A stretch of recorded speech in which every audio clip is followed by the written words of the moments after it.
Alô, São Paulo! Eu sou Valdir Ramos e sou do espetáculo Antes Só Que Mal Assombrado, que está aqui em cartaz no Teatro Ruth Escobar, sempre aos sábados, às 21 horas, junto com a TV Relacionamento. Vem assistir, vem!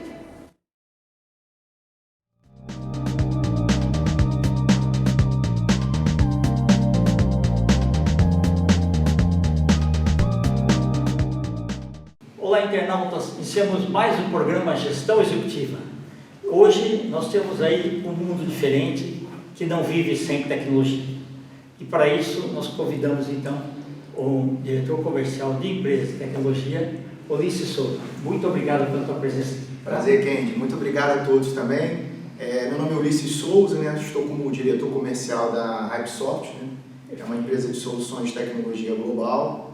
Nós atendemos hoje o mercado brasileiro e o mercado europeu, por intermédio de Portugal. Nós somos uma empresa que oferece outsourcing, né, de profissionais de TI, e a gente também tem aí uma software house, né? A empresa é uma empresa jovem, né, uma empresa que a gente está contabilizando aí agora perto de novembro, algo em torno de 2 anos, mas se notabilizou muito no mercado brasileiro, né, como software house a partir do ano passado, né, onde nós tivemos um projeto bem grande, que foi um projeto de uma trade financeira, aonde entregamos, né, um sistema mobile, né, e a gente acabou por esse tipo de projeto, né, se notabilizando por ser uma empresa muito customizada à necessidade do cliente. Ok. A gente não se coloca como uma empresa onde tem uma esteira de produção. A gente entende a dor, faz o diagnóstico do cliente e em cima desse diagnóstico a gente faz uma entrega mais customizada. Ok. Ulisses, o que você falou é muito bom, porque normalmente assim, quando a empresa pede uma consultoria, ou muitas vezes assim, ele tem uma série de problemas, mas estão mascarados lá dentro. Então precisa alguém fazer um diagnóstico. Agora, o ideal é acertar o diagnóstico. Tá? Igual o médico. O médico, quando acerta o diagnóstico, tudo flui. Agora, também se a empresa não dá todas as informações, né, fica segurando as coisas, o trabalho fica um pouco mais difícil.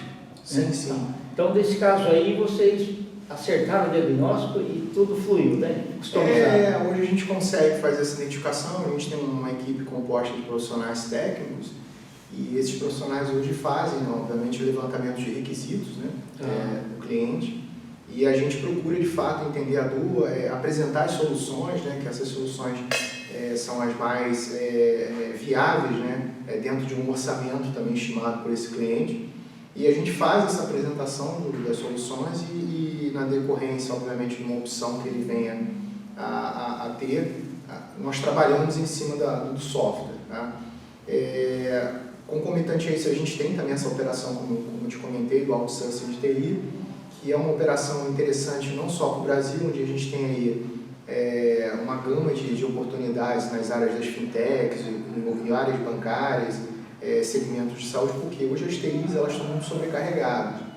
Elas têm profissionais, né, dentro da sua linha, né, internalizada, mas você tem os backlogs, você tem todo o processo de caminhos secundários, não críticos, né, que são necessários, obviamente, para que uma empresa deslanche, né, os seus projetos. Então, vou dar um exemplo, por exemplo, um banco, né, onde ele tem um caminho crítico ali de cibersegurança, de antifraude, né, de projetos para manutenção de toda a sua rede infra, né, quando vem um comercial desse banco que pede ao TI um tipo de ferramenta, um software que possa fazer um auxílio naquela determinada área, é difícil você tirar profissionais que estão, obviamente, empenhados, né, em todos esses nichos que eu comentei.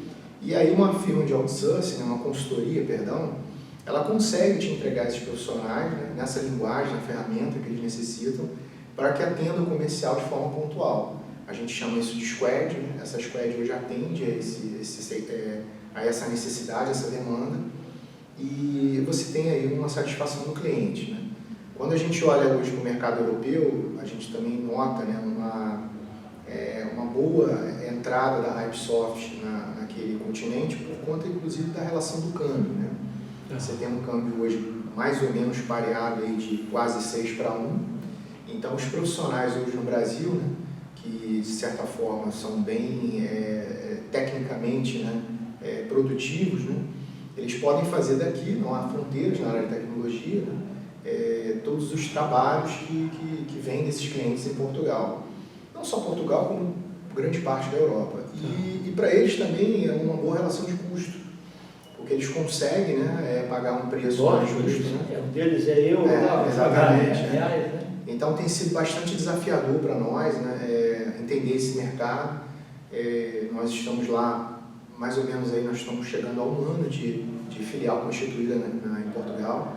Eu tenho ido lá, né, estive agora recentemente em junho, retorno agora em novembro, quando de um evento que vai ter o Web Summit, e aí nesse evento a gente vai estar fazendo as agendas, olhando os nossos clientes, né, e demonstrando, né, para o continente europeu que a gente está presente ali, né, que a gente tem aí a ideia, né, e a vontade, a determinação de ficar por ali.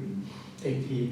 Ulisses, na parte de você fazer lá a segmentação dos profissionais para o outsourcing, então você tem o pessoal do Helpdesk, que tem aqueles requisitos mínimos, né, para cada tipo de função, você tem aqueles que tem que falar inglês, né, alguma coisa, e também com softwares variados também, né?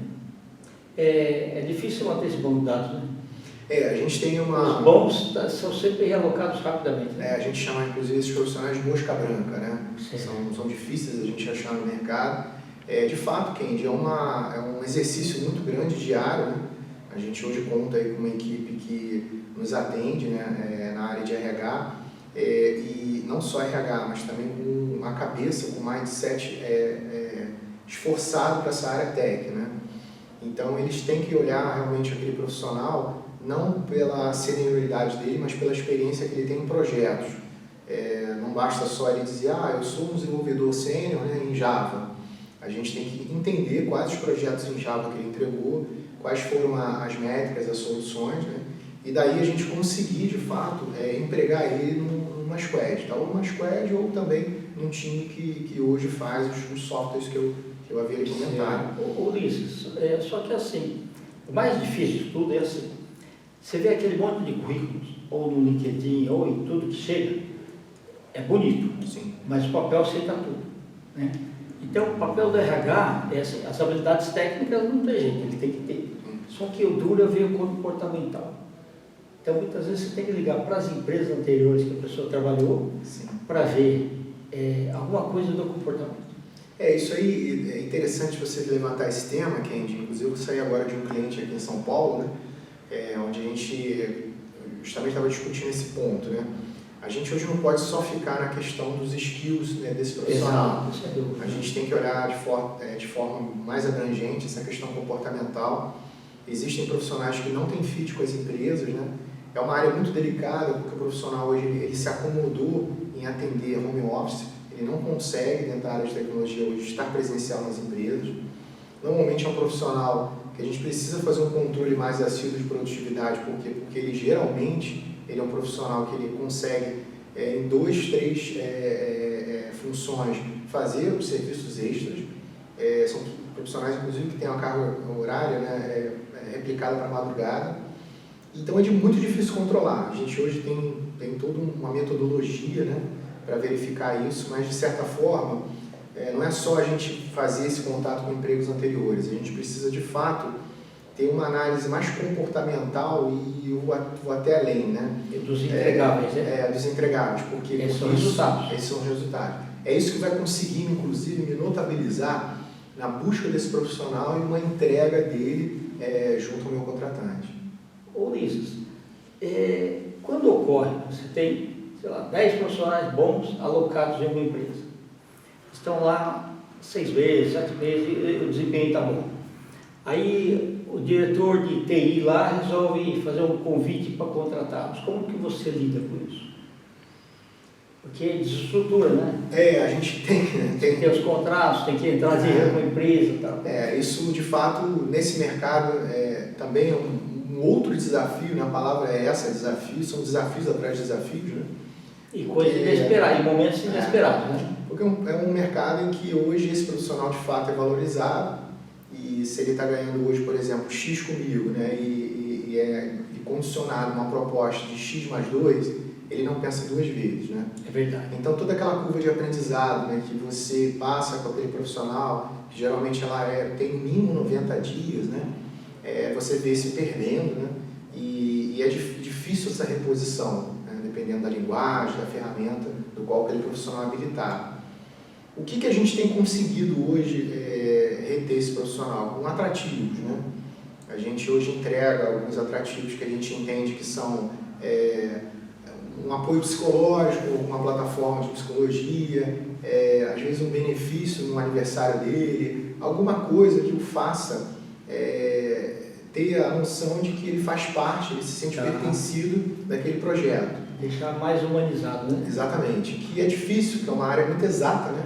Uma área de tecnologia, uma área muito exata, e você não tem a emoção mais fluida. Na verdade, ele pensa com um número, né? Eu tenho uma proposta, eu vou conseguir fazer 2, 3 projetos ali e vou ter um ganho muito maior. Então, hoje, todas as consultorias, inclusive a nossa, né, a gente precisa hoje ter esse tipo de mindset. Quais são os atrativos que eu consigo manter esse profissional? E aí, através desses atrativos, eu consigo, de fato, essa retenção. Ela não é hoje, Kendi, 100%, mas eu diria que a gente alcança um percentual bem relativo. Uma coisa que está mudando no mundo todo é o gig economy, né? Ou seja, a economia de bicos, ou seja, trabalho mais informal. Então, na área de TI, dá para fazer bastante isso aí, né? E que você tem também os que vão prestar serviço para você e você aloca para as empresas. Hoje a gente chama esses profissionais de freelancers, né? Isso, perfeito. Os freelancers hoje, de fato, a gente hoje consegue, né, fazer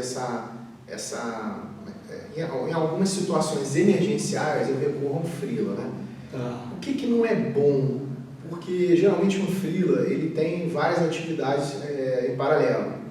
Então a gente não consegue ter uma fidelização, né, que ele vá dentro daquele projeto me entregar dentro do prazo estabelecido com o contratante. Então tem que ter uma supervisão mais efetiva. Exatamente. E aí foge um pouco da alçada das empresas, né, de uma gestão de coordenação. Por quê?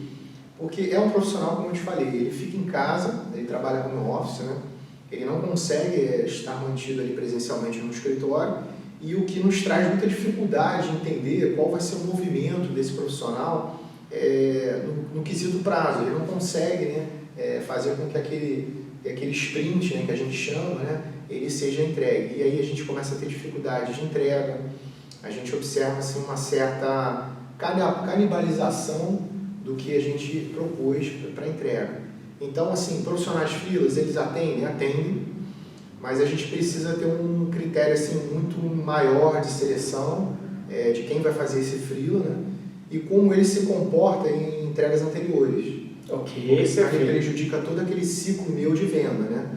Onde eu faço toda uma fidelização do cliente, entrego uma proposta, eu entendo a dor, apresento como e apresento quando. E aí, num dos três, se um freela não estiver comprometido, ele vai deixar um furo. Entendi. Luiz, da forma como a gente está conversando, mas é só fazer isso daí, mas o emocional é duro, né?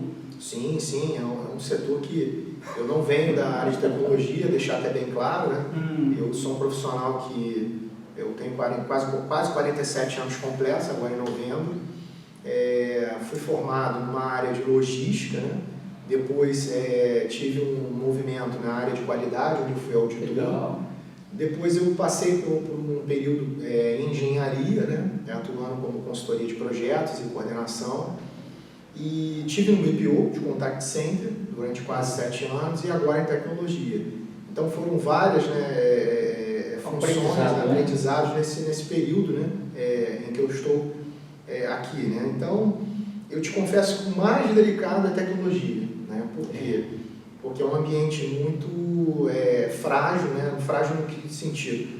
O limiar, né? O limítrofe, né? Entre o que você promete e o que você entrega, ele precisa ser muito depurado, muito apuradinho, para que você consiga, de fato, se comprometer com aquilo que você ofereceu. É diferente quando você tem engenharia, né? Porque é algo mais palpável, né? Você vê ali, é tangível, né? Na área de tecnologia é intangível. O teu cliente ele te entrega os desejos, né?